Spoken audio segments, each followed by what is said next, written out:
Happy New Year to you all, my beloved viewers, and welcome to today's video on Waiting to Roar. Today's video is coming from South Africa, and it is about the land issue in that country. This is going to be a government policy issue when Malema becomes the president of South Africa. So please sit down and watch how Malema addressed the issue in this video. I'm very interested when you talk about we and they. We're roughly the same age. I was 12 when Madiba was released from prison, and I was 14 when the election happened. I'm a medical doctor. I work sometimes 160-hour weeks. I work sometimes 18 hours a day, and I own property because of that reason. And it sounds to me that you're suggesting that I should do all that work and come to this point in my life and now just hand away my property. And that concerns me. You know, you are an exceptional case. If you were to stand up and say, I went to school and I'm a medical doctor and the property I have is because I went to school and I bought it. But most of your people didn't buy any property, they inherited it. So it's an exceptional case. No, you can disagree, but the reality is that you are in possession of a land that was stolen from us. And we want it back without any apology. We want that land back, and we are going to work together. I can tell you now, whether you are in denial or not, the demand for the land is growing and people are becoming impatient. And we don't want Zimbabwe here. We don't want Zimbabwe in this country. It has to be done legally, procedurally, in a manner that is not going to put the country and the economy in a disaster. We have to talk about it. We have to say, how do we, in a proper manner, make sure that everyone benefit from this land? So, you know, Mr.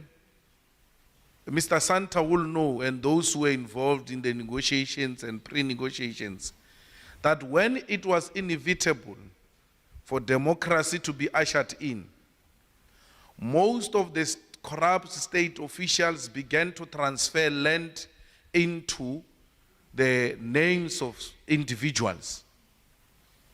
When we're building a road in Northwest, expanding a road in Northwest from Rustenburg to Mafikeng, the state had to now get into some farms so that, because they didn't have land reserves, so they had to go and take some portions of land as they go along. And then made a call.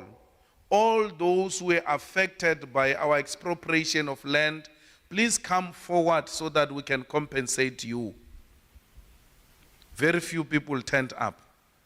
And the suspicion is that they do not have title deeds. People just declared, this is my land, just before 1994. So don't individualize a big problem. It's like when I say there is racism in this country and you come to me, but I'm not a racist. I'm not talking about you. If you are not racist, why are you worried? But generally there is a problem of racism. It's not about an individual. It's a group problem. It is an institutionalized problem. We have to deal with it. And if we don't talk about it, we will not recognize it as a problem. And because we have not recognized it as a problem, now we will not be in a position to solve that problem. You can't solve the problems which you have not identified. So let us not be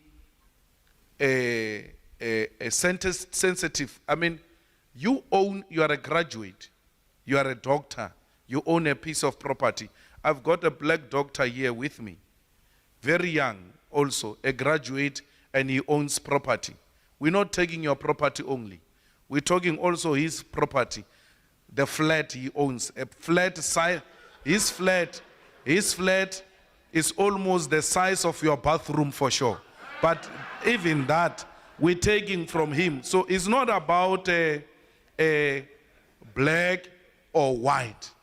All of us, we need to surrender our land to the state and give that state an opportunity to allocate it for proper use. You can shake your hand, I'm proposing a peaceful solution. You're refusing it, you will surrender it to the revolution.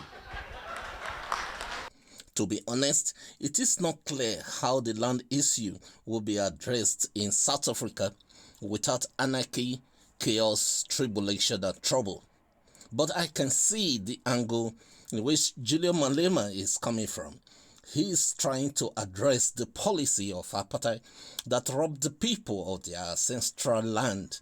And I agree that the land issue should be dealt with once and for all. This is because land means everything. Land means independence, land means freedom, land means wealth, land means housing, land means food. So land is very important in the scheme of things. To resolve this issue, therefore, waiting to rural sues for peace, careful planning, collective understanding, and open mind from all involved. Thanks for watching and Happy New Year once again. Please do not forget to like, share, and subscribe if you have not. God bless. Bye.